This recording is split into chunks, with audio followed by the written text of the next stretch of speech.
लेकिन मेरा अपना मानना है कि जीवन यदि सत कर्म करे तो यही स्वर्ग बन जाएगा, और यदि असत कर्म करे, दूसरे का धन छीने, दूसरे का नुकसान करे, तो उसका जीवन यही नरक बन जाएगा। क्योंकि जैसी करनी वैसा फल, आज नहीं तो निश्चय कर। हम जहां रहते हैं इसका नाम है संसार, और जो युग चल रहा है इसको कहते हैं कल युग।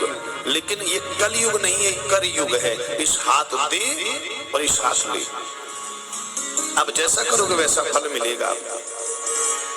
बंधुओं, इन नरकों से बचने का उपाय है क्या? वैतरणी से पार सबको जाना पड़ेगा। और वैतरणी से पार कौन जाएगा? जिसने गौ माता की सेवा की। उस वैतरणी से पार जाने के लिए देखो, सनातन धर्म में जब भी पूजा पाठ की जाती है, कन्यादान किया जाता है, घर में कोई यज्ञ हो तो गौदान किया जाता है। गौदान परम आवश्यक है। यदि किसी के प्राण नहीं पड़ रहे हैं महाराज, वो बहुत कष्ट झेल रहा है, तो विप्र उससे गौदान कराते हैं, और गौदान कराने के बाद उसको मुक्ति मिल जाती है। जिन पितरों का उद्धार नहीं हुआ, जो पितृ प्रेत योनि में पड़े हैं, तो गौपुत्र से तर्पण किया जाता है।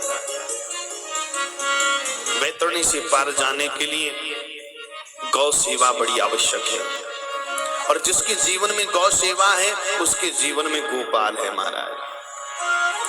क्योंकि भगवान कहते हैं गमाम मध्य वसाम्य हम, मैं गायों के बीच में रहता हूँ। यदि मुझे ढूंढना है तो गाय में आओ, गाय की सेवा करो, गायों के बीच में बैठकर मेरा चिंतन करो, क्योंकि गाय मेरी आराध्या है। भगवान कहना चाहते हैं कि यदि आप गौ माता का संरक्षण करोगे, गौ माता का संवर्धन करोगे, गौ माता को आतताइयों से बचाओगे, तो तुम्हें बचाने में आऊंगा। लेकिन यदि तुम घर से गाय को निष्कासित कर दोगे, सड़कों पर छोड़ दोगे मरने के लिए, कचरा खाने के लिए, तो फिर मैं आऊंगा तो जरूर, लेकिन मैं बचाने नहीं आऊंगा, मैं दंड देने के लिए आऊंगा। हम कहते हैं गाय हमारी माता है, लेकिन गाय को कचरा खाने के लिए सड़कों पर छोड़ देते हैं। धिक्कार है।